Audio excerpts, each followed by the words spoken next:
Hey y'all, it's me, Lauren from Speak From. Oh, Straubs! Straubs, what's wrong? What's wrong? What's wrong? Why are you thumping? Come here, come here, come here. What's wrong? Tell mommy what's wrong. Okay, I'm back.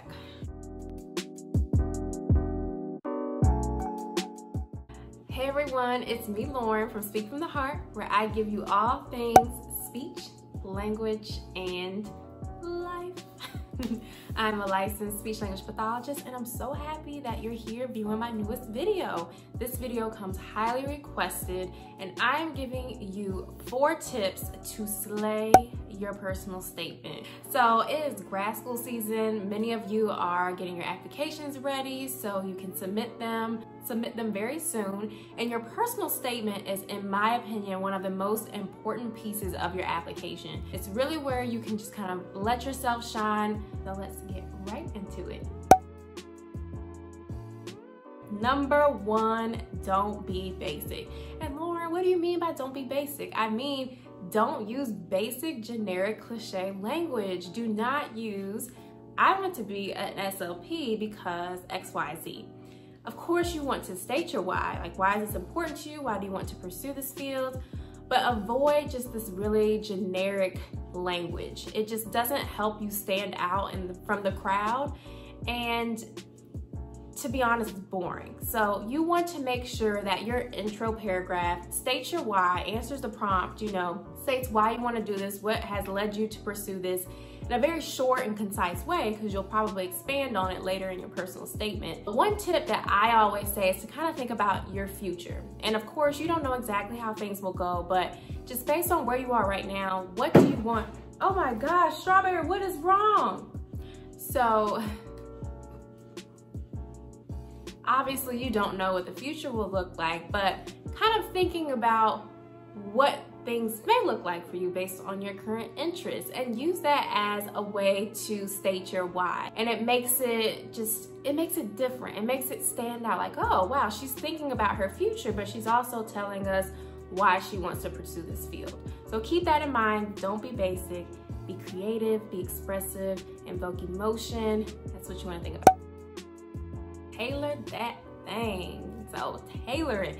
And when I say tailor it, you want to make sure that you do your research on each individual program that you're applying to. Don't be like me, because I made this mistake and I literally just submitted the same personal statement for every school I applied to. I didn't take the time to kind of research why I was applying to that school, or what really kind of piqued my interest as far as like statistics and graduation rates and employment rates from each particular university. But I would highly recommend researching that, taking the time to look through the school's website, or going on a tour, or if you have to do an interview, asking those questions, and then including that information in your personal statement, so that you're kind of letting them know, like, hey, I'm a good fit for you, but I'm also let you know that you're a good fit for me, because it's gotta be mutual. Tailor your personal statement. Make sure that it is individualized for each particular program. Number 3, go with the flow. I like this one because, again, I have reviewed many personal statements, and while the content is great, the transition from paragraph to paragraph is lacking. So what happens is you have this great content, but it's not flowing. It just seems like it's just these random paragraphs that are thrown into one personal statement. And in order to have an effective personal statement, you obviously want to have, capturing content, but you also want everything to flow. You want to have nice, easy transitions that take you from the first paragraph to the second to the third, or however many paragraphs you have. Think about connecting the last couple of sentences of one paragraph to the first couple of sentences, or just the first sentence of the next paragraph. So that way you just have this nice, easy flow. It's easy to read. I know exactly what's about to happen because you've transitioned me out of one paragraph into the next. So go with the flow, y'all. Don't disrupt the flow. Don't be disrupting the flow. Just keep it like this. Think about it like this. Lastly, but certainly not least, grammar rules.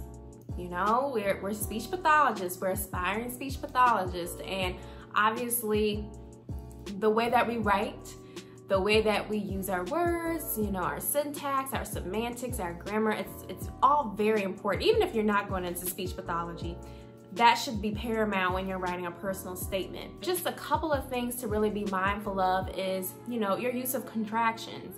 My main thing is in something like a personal statement where it's just a very important document, or even like a resume, avoid contractions. Just spell out the 2 words. It's not gonna take that much time. It just looks better too. Like, you don't have these, you know, apostrophe, all these apostrophes, just, you know, doing I am instead of I'm, or cannot instead of can't. It just looks more professional. It's easier for the eye, and it is more standard of formal writing. And also too, something else that I've noticed is the capitalization of speech language pathology or speech language pathologist. So based on typical grammar rules, it doesn't necessarily have to be capitalized, doesn't necessarily have to be lowercase, but whatever you do, keep it consistent. You know, you want to make sure you have that consistency. So if you always capitalize the field of speech language pathology, you need to keep capitalizing it all the way through. So maintain your consistency as far as your grammar throughout your personal statement. Let somebody read through it and just make sure you're not making any grammatical errors, because we all do it, we're not perfect, and you'll be good to go. So hashtag grammar rules, make sure your grammar is on point. All right, those are my 4 tips, y'all.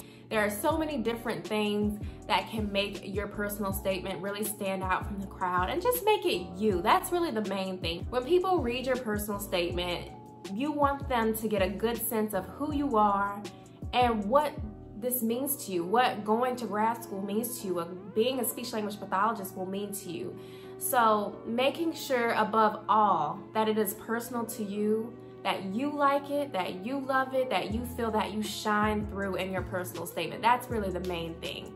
I hope this was helpful. If you ever need any assistance with your personal statement, please reach out to me. I am available via email. I'll link that down below. You can also follow me on Instagram. Not that active right now, but I will still be checking my messages and everything. Let's get this thing. Let's go to grad school, okay? Let's get that master's degree, and let's be some speech pathologists. Let's sprinkle speech language pathology magic all over throughout the world. Thank you so much for watching. Make sure you subscribe to my channel. Make sure you click the notification bell so you are notified every time I upload a new video. And I will see you in the next one. Bye.